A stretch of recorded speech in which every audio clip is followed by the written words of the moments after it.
Good morning दोस्तों। आज के लेक्चर में हम ये चीज़ सीखने वाले हैं कि कंट्रोल सिस्टम्स की क्या ज़रूरत है, हमें क्यों कंट्रोल सिस्टम्स बिल्ड करने पड़ते हैं। तो चलो देखते हैं। तो सबसे पहला रीज़न है जो कि है पावर एम्प्लीफिकेशन।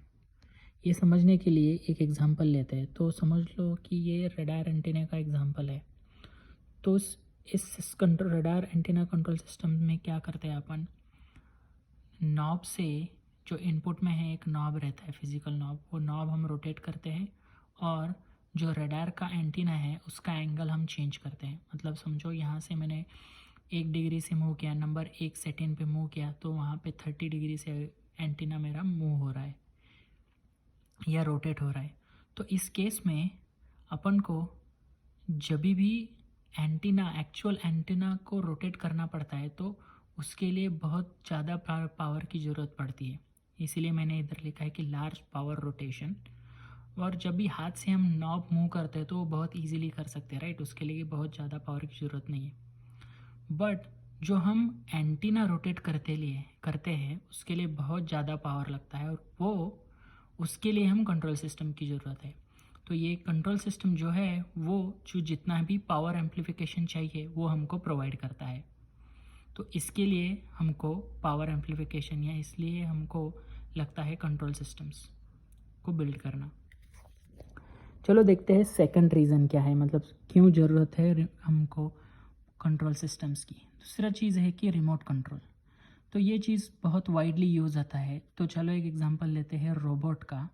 तो आपको पता है कि रेडियो एक्टिव एनवायरनमेंट है, और रेडियो एक्टिव एनवायरनमेंट में समझो अपन को कोई भी एक कंपोनेंट या मटेरियल एक जगह से उठाकर दूसरे जगह पे रखना है। तो ऐसे केसेस में, ऐसे एनवायरनमेंट में हम क्या यूज़ करते हैं, हम रोबोट्स यूज़ करते हैं। तो रोबोट ही काम क्या करता है, वो उठाता है एक जगह से और दूसरी जगह पे रखता है। तो उसके लिए हम वो एनवायरनमेंट में या रूम में उस केज में अंदर नहीं जाते हैं। तो उसके लिए हम बस रिमोट में से एक बटन प्रेस करते हैं, वो बटन प्रेस कर दिया, अपन को जो चीज़ चाहिए वो अपने आप होता है। तो वो चीज़ करने के लिए अपन को चाहिए कंट्रोल सिस्टम्स। तो ये कंट्रोल सिस्टम्स प्रोवाइड करता है हमको। तीसरी चीज़ क्या है, कन्वीनियंस ऑफ इनपुट फॉर्म। तो इसको समझने के लिए और एक एग्जांपल लेते हैं कंट्रोल सिस्टम्स का। तो टेम्परेचर कंट्रोल। तो टेम्परेचर कंट्रोल में क्या रहता है, हम क्या करते हैं, अगेन जो थर्मोस्टेट का नॉब रहता है वो सर्कुलर नॉब या रोटेटिंग नॉब, उसको हम मूव करते हैं और आउटपुट क्या होता है, अपन को जितना भी टेम्परेचर या हीट चाहिए उतना मिल जाता है।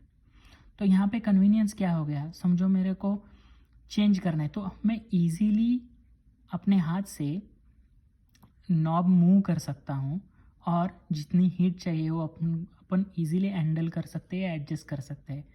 तो इसके लिए हमको चाहिए कंट्रोल सिस्टम। तो ये कंट्रोल सिस्टम्स का ही एग्जांपल है जहाँ पे हम आउटपुट बहुत इजीली कंट्रोल कर रहे हैं।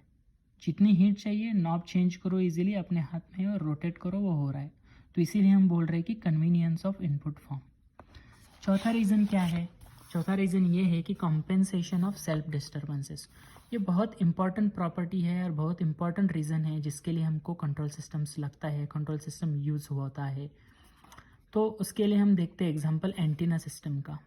तो एंटीना सिस्टम में क्या होता है, वो ऐसे जनरली लगाया रहता है बाहर डिटेक्ट करने के लिए डिस्टेंसेस, राइट। कि समझो कोई एयरक्राफ्ट जा रहा है तो कितने डिस्टेंस पे है वो देखने के लिए रडार सिस्टम्स या एंटीना, उसके एंटीना का यूज़ होता है। समझो कि एंटीना एक सर्टन डायरेक्शन पे लगाया गया है और उसके हिसाब से हमारे पास इनपुट आउटपुट ऑफ सब डिज़ाइन और कैलकुलेशन किया हुआ है।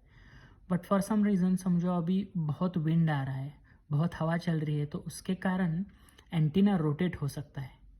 तो ये कंट्रोल सिस्टम क्या करता है, जो रोटेट हुआ कितना एंगल से हुआ है वो अपने आप डिटेक्ट करता है और उसके हिसाब से वो प्रीवियसली एंटीना का पोजीशन अपने आप से एडजस्ट करता है। तो ये बहुत इंपॉर्टेंट चीज़ है कि जो भी डिस्टर्बेंस या विंड, विंड मतलब जो चीज़ नहीं चाहिए, जो चीज़ नहीं चाहिए उसको डिस्टर्बेंस बोलते हैं या नॉइज़ बोलते हैं। तो इस केस में समझो विंड के कारण 2 डिग्री से मेरा एंटीना घूम गया है एक डायरेक्शन में। तो ये कंट्रोल सिस्टम या एंटेना सिस्टम क्या करता है, उसको खुद से पता चलता है कि मैं 2 डिग्री से घूमा हूँ, तो अपने आप से सेल्फ करेक्ट करता है। मतलब क्या होता है, वो वापस अपने एंटीना का पोजीशन वो जहाँ से घुमा था वहाँ पे आके हो जाता है और वो सब चीज़ें अपने आप से कंट्रोल हो जाती हैं। तो ये बहुत इम्पॉर्टेंट एडवांटेज या बहुत इम्पॉर्टेंट एडवांटेज है कंट्रोल सिस्टम्स का, जो जिसके कारण हमको कंट्रोल सिस्टम्स लगता है। तो चलो दोस्तों, ये लेक्चर मैं यहीं पे ख़त्म करता हूँ। इस लेक्चर में हमने क्या सीखा हमने 4 रीज़न सीखे जिसके कारण हमको कंट्रोल सिस्टम्स बिल्ड करने पड़ते हैं। Thank you.